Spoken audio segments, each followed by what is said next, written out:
Right, background beats today, BP vinyl session number, sorry about that, vinyl session number 23. You'll find them on YouTube, B-E-A-T-P-E-T-E. Don't have anything planned today. Actually, I've been working on some YouTube interface for the so-called Internet Toy Box. Watch the, hold on, remove the mic.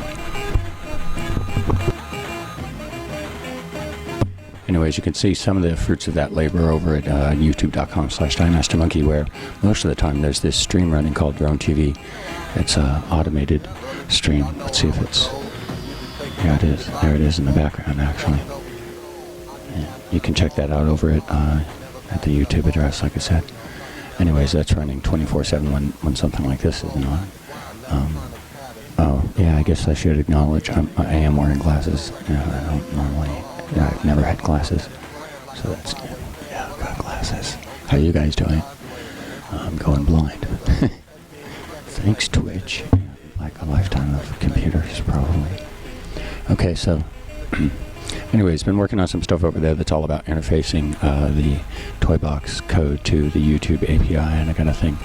I wanted to run through that code today, but it's really just not ready for you guys to share with people. But I hope to have that ready for next week's Geek Sesh. I might be pegging the levels here a bit. I'm sorry, Dave. Still got DroneTV in the background there. Alright, so hopefully next week I'll be able to go over that code with you guys. That's pretty fun, actually. It's a little convoluted, but once you get through the jump through the basic hoops, you have access to, you know, add messages, ban people, stuff like that. So that's pretty cool. So look to have those features added to the toy box lineage soon. I was playing a little bit. I thought maybe I would just play with this Raspberry Pi, which is this one over here. Actually, is responsible for the for DroneTV. That's the machine on which DroneTV actually runs. That Raspberry Pi there. It's not the one that's running the stage cameras. Like this, you know, of course, as you recall. Oh, hello. Yeah, well, yes, that's my actual studio. So, the stage cameras are run by the traditional toy box running on the Arduino Uno. Let's see, stage left. I think it's over there. That's the means by which I control the... There we go. Control the cameras by the chat. So that's the existing version of the Internet Toy Box. DroneTV, actually, hey, that might be fun. Ooh, I just figured out something we could do, and hopefully it won't sound like too hypey or whatever, but it is kind of cool. I think all the crap should still be running. So we're going to take a field trip over here to youtube.com/DieMasterMonkey. Pardon me. Again, I want to say, oh, shout-outs to anyone who's watching. I never do know if someone is, but shout-outs if you are. And if my microphone is killing you, I'm sorry. I have notoriously bad mic skills. Okay, I used to blame the mic, and then I realized this is a perfectly fine mic, and I just suck with microphones. Okay, so, yeah, you know what the thing is. Well, okay, so when the stream is running there, you can go into the chat, but I can't go into the chat right now. You know what, I do have another way to get there. Hold on, so I'm going to take a quick field trip to my real world.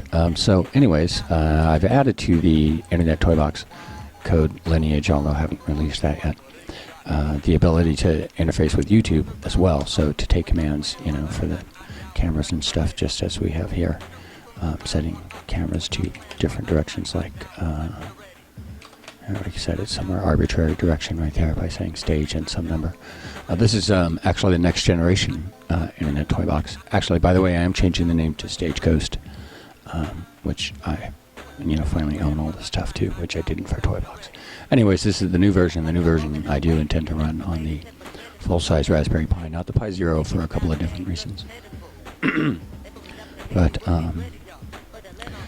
so this is the one I've been using for that. There is a completely functional toy box installation running on it. It already handles cameras and stuff like that, but I'm still using the Uno one for my production rig. Let's see, here's like another thing we can do with that. I think we'll point the camera over here at, should be getting the model there. Oh, there we go. Yeah. So it also controls this servo on which Kirk sits right there. So we can control that via the chat with the R model command. I think there's a few other commands for it too. Someone let me know if in the chat if the music's too much or too little. Can't stand to just listen to myself. I'm thinking about making a game that has 2 Star Trek models. Like, set the camera back over here. 2 Star Trek ship models, like these, like this Enterprise and this. Quick, you get mod in my channel if you come in and tell me what kind of ship this is, and you are correct. If you are correct, you get banned if you're wrong. So be correct. All right, so I can get into my channel when it's not running on YouTube, which is cool because I need to get to the chat. There we go. So it should be running still, I believe, on this Raspberry Pi. There's one over in the corner here. Over there is running the DroneTV code, which is more than just handling like adding sounds and stuff. I have another show. If you want to see, there's a geek session about DroneTV over there, so I don't want to get into it. But also now it handles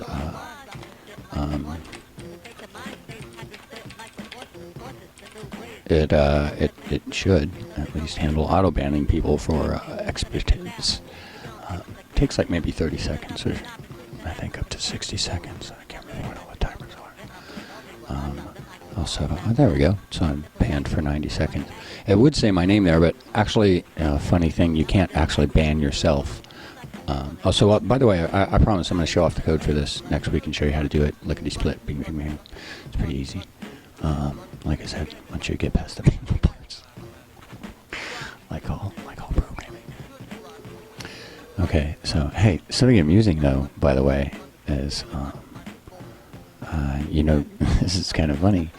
You can ban someone who's not even in your channel, which I always thought was kind of funny. So actually, hold on a second here. I'm gonna move this off screen. I don't want you to see my codes. Yeah, they're too messy.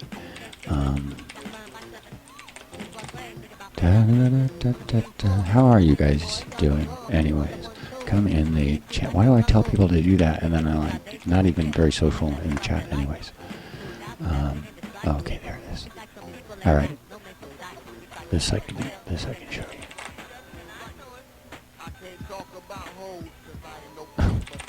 Way to go, monkey. All right. Anyway, so I got a little one called, what was it called? Oh, there we go. Wait, is that it? No. There we go. Oh, it's called YD Cheap Band, because it's really cheap. It's not good enough to show you guys yet. But anyways, it's a cheap ban for banning a user ID. Actually, it's a channel ID is what you get. So, amusingly, it turns out that, as I said, you can ban someone who's not in your channel, which is funny. So, like, you could go to, I don't know, I'll go to, oh, well, Die Master Monkey has his own channel. Anyways, well, sometimes actually, if they do have a name channel like this, you'll get that instead. But you can get theirs elsewhere, like here. So if you hover over their name, you can. Oh, I ever told you guys what I do for a day job. Anyways, hover over the name there. Let's see. Now when we get here we go. This is the channel ID right here. You know, I thought about doing shows for hacking, but I'm really worried about how to do that without getting into the wrong kind of trouble. So anyways, so I can paste that in there. Why am I doing that? All right. So so I can ban someone who's not in my channel using their ID there. You just need their channel ID, and yeah, see, it bans me. Except it doesn't ban me because it can't ban me because I'm the owner of the channel. But as I said, interestingly, you can ban people who aren't in your channel, such as I just thought that was funny. So I'll just pipe that through SH, and we'll end up banning CNN live streams, which of course we wouldn't want to do. But so you'll see in the chat, it's very amusing that CNN live streams here has been banned. Bad CNN live streams. It's very fun. So it doesn't seem to have any other ill effects. So it's not like it's not like you could harass them with this. I don't think. But I'm playing around with some ideas there. Anyways,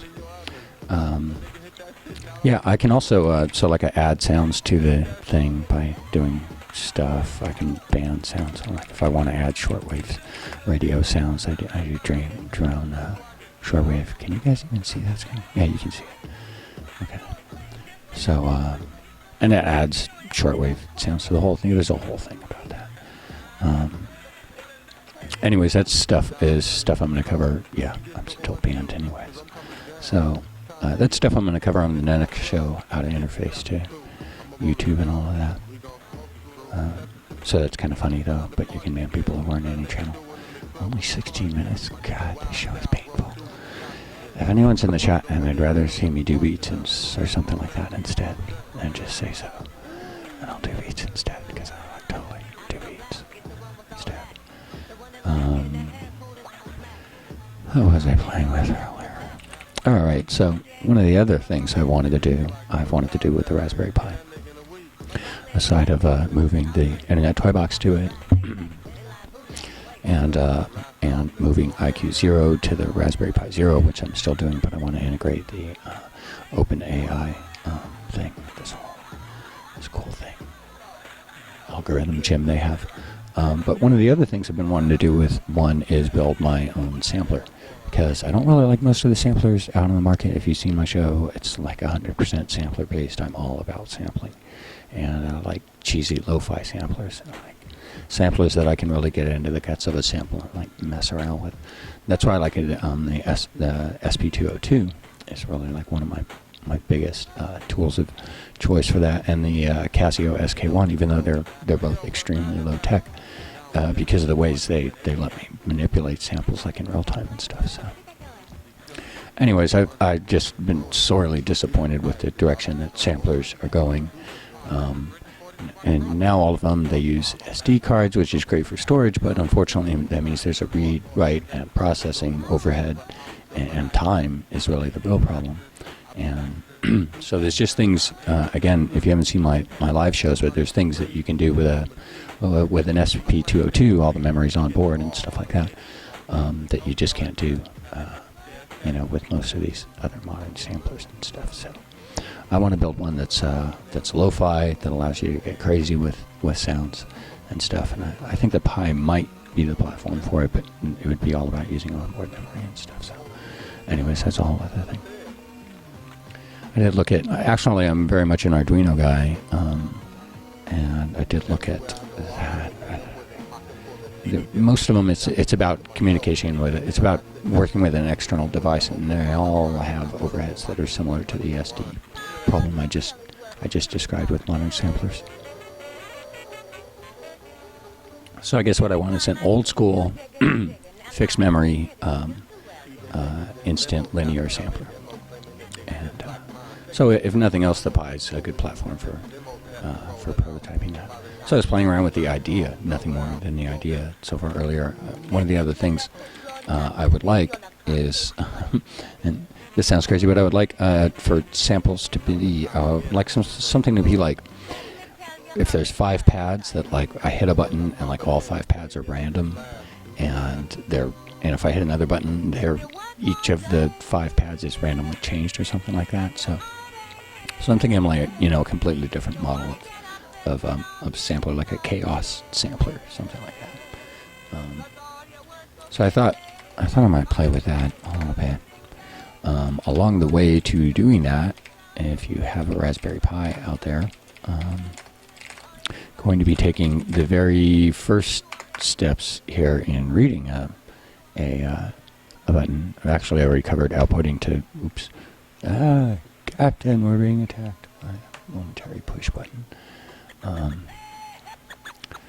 So, anyways, I've already covered output, basic GPIO output on other geek sessions for the Raspberry Pi, and I suppose we're going to cover that in tremendous detail later when we get to the Raspberry Pi incarnation of in a toy box.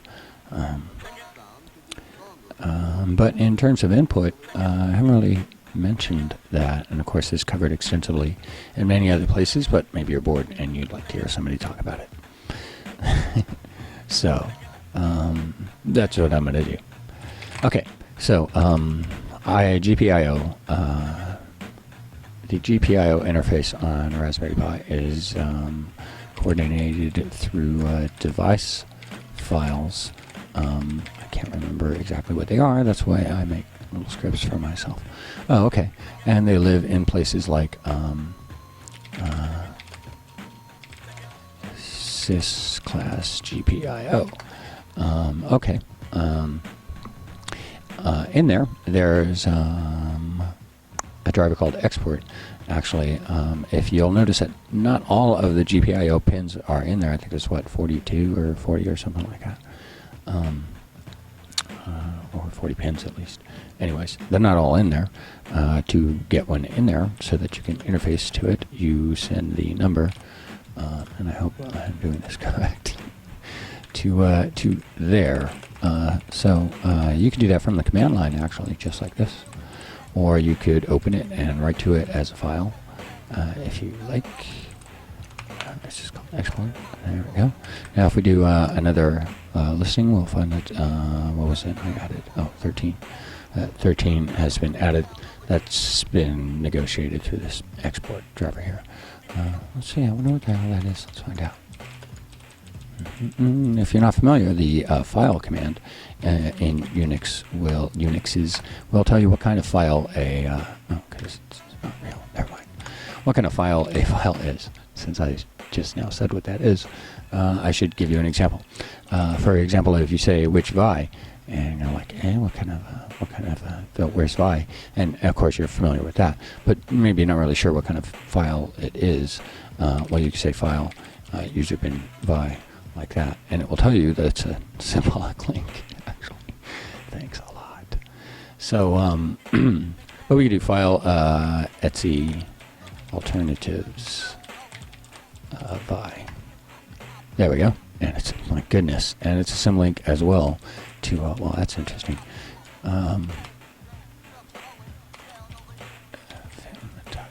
Alright, well, so it's vim.tiny. Anyways, but if you do file, it will tell you what kind of file it is. Yay, finally, once you find the actual file and not all the links.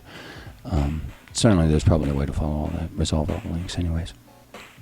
It turns out vim.tiny, which is actually being presented as vi, is an ELF 32-bit LSB shared object. And so this is what he does now instead of making cookies in trees. So, like, actually, by the way, you can also do this, which is fun. Like if you want to know what kind of file sort is, I'm just saying, file, but instead of doing that, just send it the output of which sort, right? Which would have given us this. Oops, give you anything, right? So that'll save you some time if you want to know what the file is. How do we get onto this? All right, well, so we were looking around at those files. Again, they're in sys GPIO. Sys class GPIO is where all that stuff lives. There's some other stuff you got to do. That's why I put it in this script. Otherwise, I would forget. Because really, there's no point memorizing this stuff. Okay, you'll want to change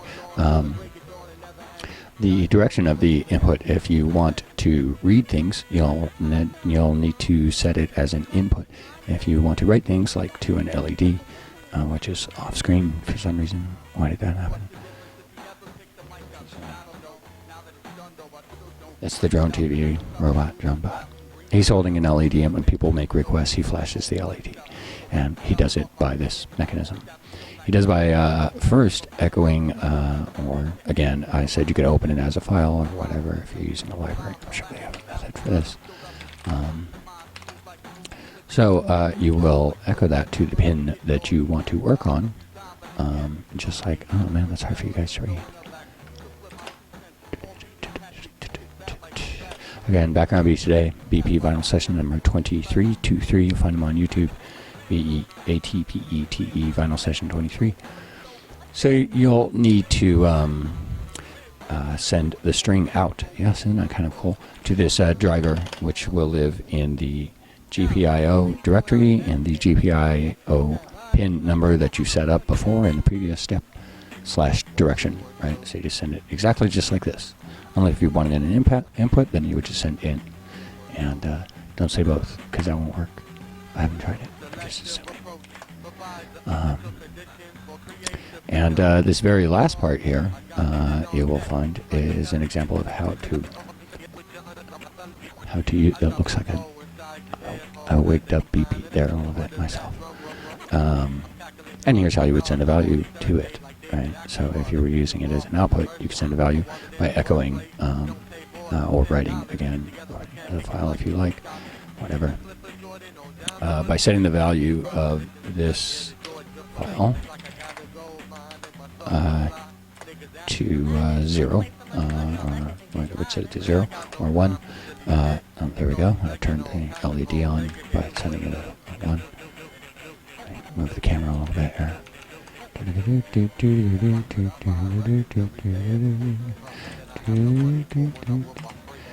Yeah, see, actually, that's why I wrote the whole stage thing, anyways, in the first place, was for myself to move cameras around.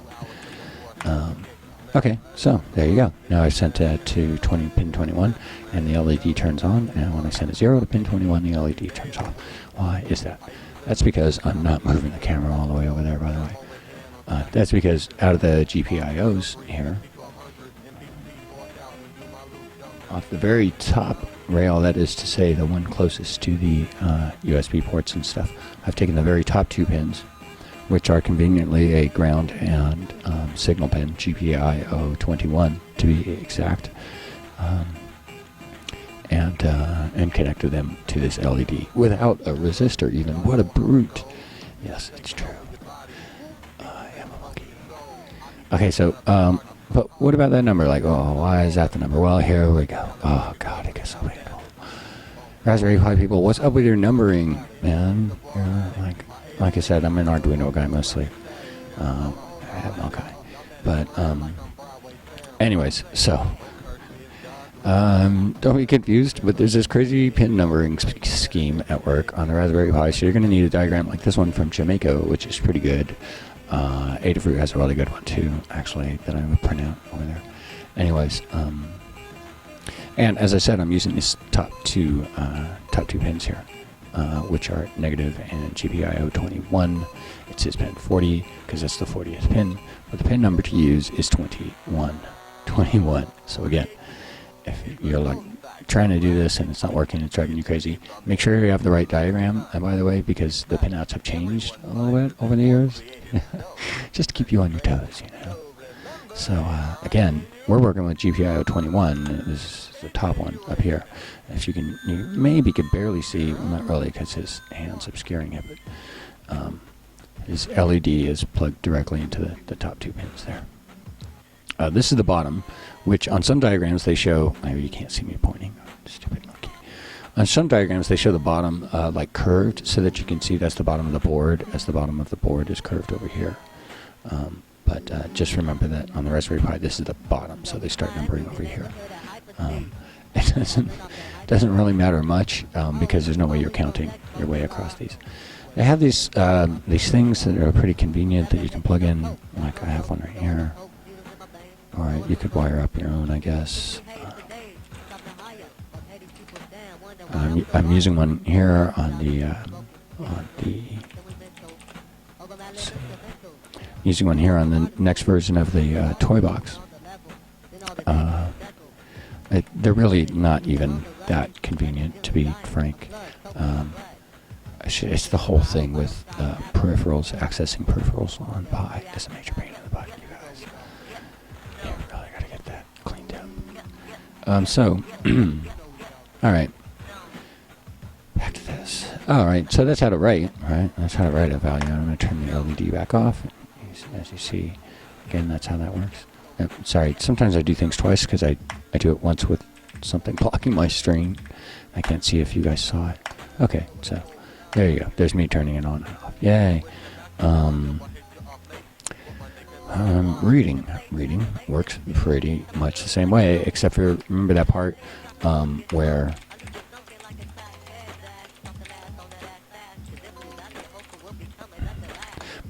I set it to out, where I said something like, it was something like to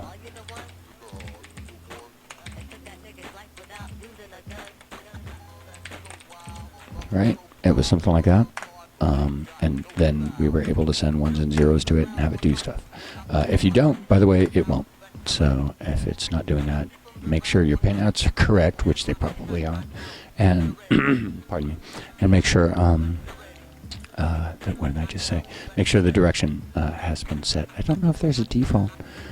Maybe the default's out. The default's probably out. That's a safe thing to default to.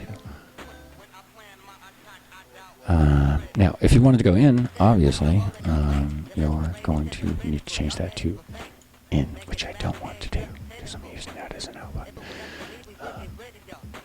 Right.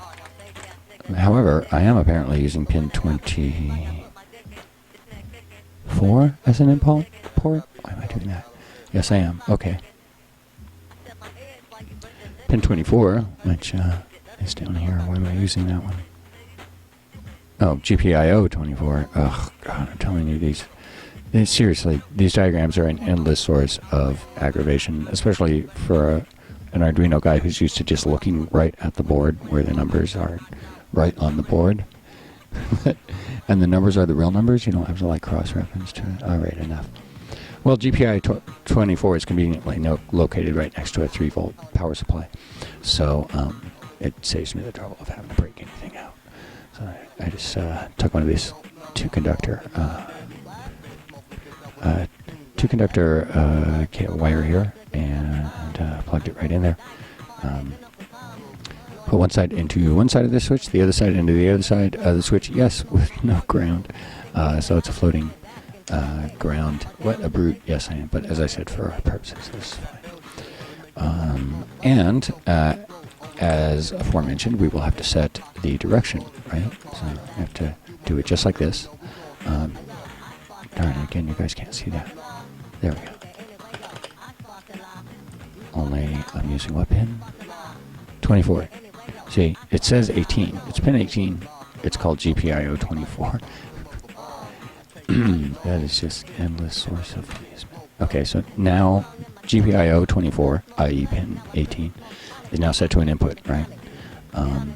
Now, instead of writing to the value, we read from the value, right? So, if you notice, I just go through and modify these. Okay, so there's the value currently in there. It's a 1 because this is interesting. I figured this out afterwards. Because this happens to be a normally closed switch. So that means that it is in contact until you do this, and this breaks contact, right? So when I'm holding it down, and we look at the value in sys class GPIO 24 value, and we get a 0. And I let go, right? And we look at the value in there, and we get a 1, right? Right? Get it? So 0 and 1. Or another good way to test this would be something along these lines. You could do this.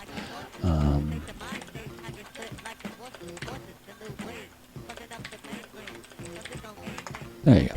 Now we've got a loop to read the thing, right? So when I'm not pressing it, it's turning back 1s. When I press it, it starts turning back 0s. Right? So there we go. We've got our little, and we can run it faster than that.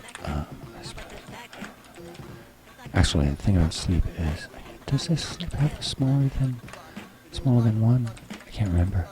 If the latest Unix sleeps have a, oh, they do apparently. Have smaller than 1 second delay. You might not know, but in the old days, a lot of Unix sleeps could only sleep for 1 second or more. Okay, so there we go. Ta-da! So we've kind of got like a very, very slow trigger mechanism. It's fairly slow. I don't know yet how to set up a hardware interrupt on a Raspberry Pi. I do that on Arduinos. It's pretty straightforward on those, but we will. Obviously, that's the only way to really respond quickly to a button press. You don't want to pull stuff, but for a simple thing, this will do the trick. Now all you need is, like to have your tool or whatever respond to these changes in the value, and then you can trigger your whatever, right? We could do it. Actually, here we could do it right here, so that we. Yeah. Okay. What was the other one? GPIO 21. Okay, so here's what we're going to do. I'm going to cat the value, and then I'm also to. All right. Well, because I didn't want to get into variables and stuff. Just to be really stupid, we're going to cat the same value again, which shouldn't have changed, but if it did, that'd be funny. You'll see why. Because I'm going to cat the value into the output for the other, for the one that is controlling the LED. Remember? What was that? It's the one way at the top. So it's up here. It's GPIO 21 IE pin 40. Oh my goodness. I'm starting to get used to that, which is probably not a good thing to get used to. Okay. So so this will echo it to the screen so that we see what the value is, but it will also just copy the value directly to the LED. Now it's on now, right? As soon as we run it, on account of this being a normally closed switch, right? So when I press it down, the LED will turn off, and when I let go, the LED turns on. There we go. So actually, this will give us an idea of how quickly it could respond. In my opinion, too slow for a sampler. So this is where hardware interrupts come into play. And no, we are not going to get into hardware interrupts on the Raspberry Pi today. Why? Because one, I haven't done them yet, and two, I did mine like 40 minutes. Yay! And these talking shows are really painful for me. I hate talking. That's why my other shows, there's almost completely silent. Yeah, that's pretty fast, actually. You're like, hey, why do you have any delay in there at all?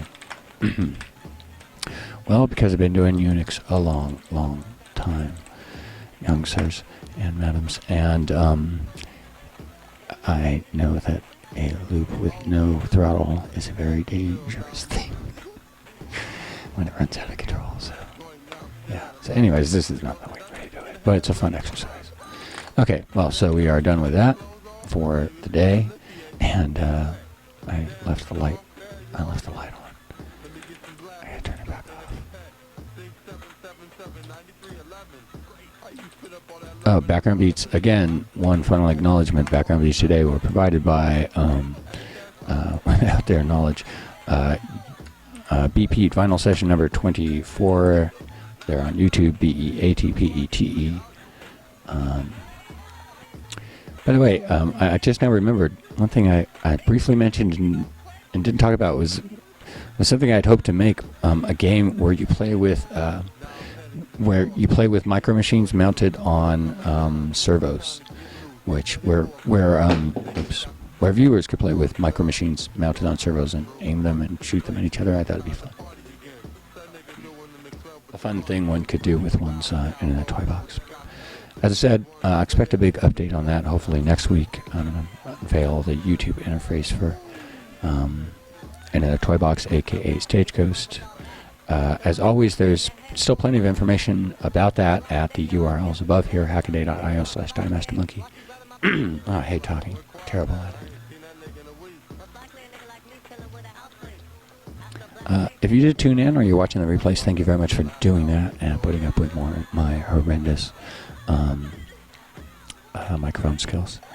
But hopefully you enjoyed the amateur Raspberry Pi GPIO tutorial and rants about the bizarre numbering scheme. A little bit of insight about where the Toy Box project is going on the Raspberry Pi platform, and some hints about using the Open AI Gym on the Raspberry Pi Zero, which is where the other project's going. Okay.